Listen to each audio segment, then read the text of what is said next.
Imagine planning your wedding for months, the happiest day of your life, only to hear your own father say he won't walk you down the aisle because your sister feels uncomfortable with all the attention.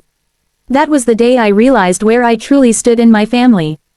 But instead of breaking down, I came up with a plan, and let's just say my father's choice cost him more than he ever expected. If you've ever been underestimated, disrespected, or forced to swallow pain because someone you loved chose someone else over you, then stick with me. This story is about betrayal, strength, and one of the most satisfying acts of revenge you'll hear today. And before we dive in, hit that like button, subscribe, and get ready, because this story is going to hit deep.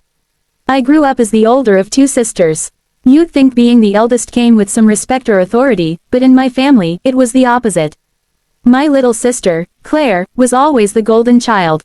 She was delicate, sensitive, the kind of person everyone tiptoed around. If she cried, the whole house stopped. If she complained, everything bent in her favor. Meanwhile, I was the one who got labeled independent. Which, in family terms, meant, you can take care of yourself, so we don't have to. I learned to live with it. At least, I thought I did. Fast forward to my wedding. The man of my dreams had proposed to me after years of dating. I was finally about to step into a new chapter of life.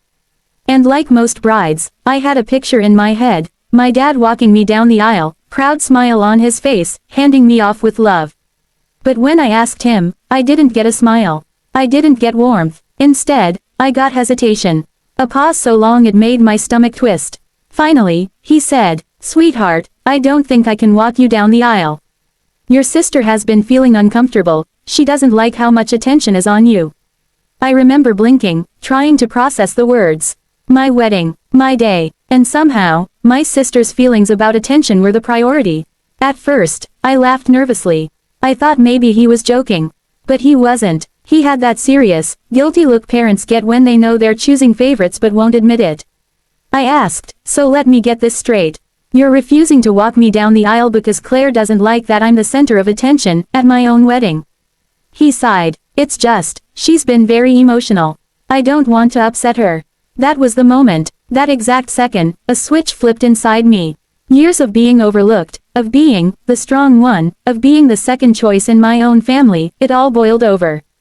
I said, "Thanks for showing me who really matters to you." And I walked out. The days leading up to the wedding were a storm of emotions. My fiancé was furious. My mom begged me to reconsider, telling me not to ruin the family dynamic over one decision. My sister, she didn't even bother to hide her smug smile. It was like she'd won a competition I never signed up for. But here's the thing, I wasn't going to let them ruin my wedding. I wasn't going to stand at the altar looking broken and abandoned. I had a backup plan. I called my uncle, my mom's younger brother, who had always been the quiet observer in the family. He was shocked when I told him what happened. He said, "Of course I'll walk you down the aisle. It would be an honor." And right there, my plan started forming.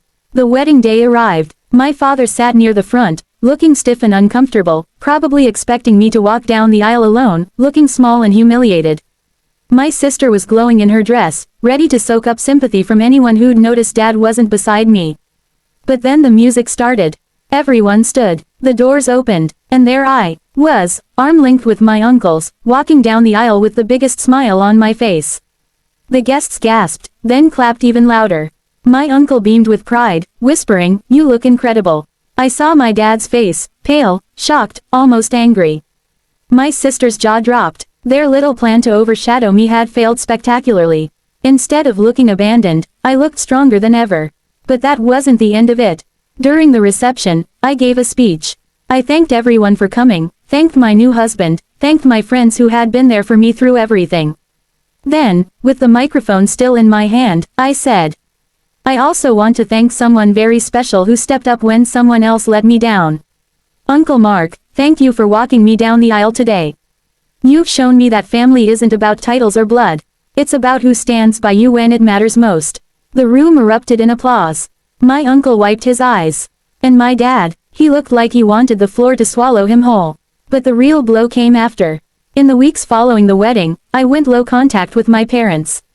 Calls went unanswered, messages left on read. My mom tried guilt trips, "We're your parents, you can't just shut us out." My dad tried apologies, but they were half-hearted. I didn't want to hurt you, but you know how your sister is. That was it, always an excuse, always about her feelings, never about mine. Meanwhile, my sister expected me to get over it quickly. But here's the twist, she didn't get over it. She hated that my wedding was beautiful, that people still talked about how touching it was when my uncle walked me down the aisle.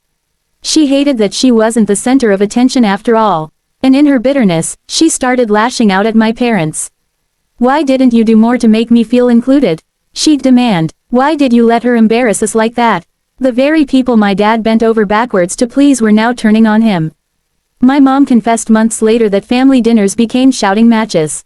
My dad was stuck, losing the approval of both daughters, one by betrayal, the other by enabling her toxic jealousy. And me, I was free. Climactic revenge payoff. The sweetest moment came a year later. My husband and I had just welcomed our first baby.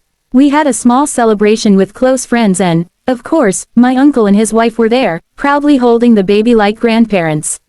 My parents weren't invited. Word got back to them, and my dad called, voice breaking.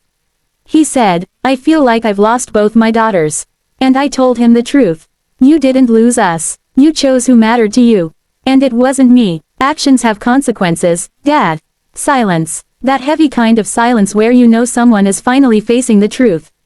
That was the revenge. Not loud, not cruel, but undeniable. He had gambled with his relationship with me, and he lost. If there's one thing I've learned, it's that family isn't about titles or traditions. It's about loyalty, about who shows up when it matters. My father chose my sister's comfort over my happiness, and in the end, he lost both of us. That's karma. If this story gave you chills, hit that like button and let me know in the comments, what's the most satisfying revenge you've ever seen or experienced? Don't forget to subscribe for more stories like this one, because trust me, the best payback stories are yet to come.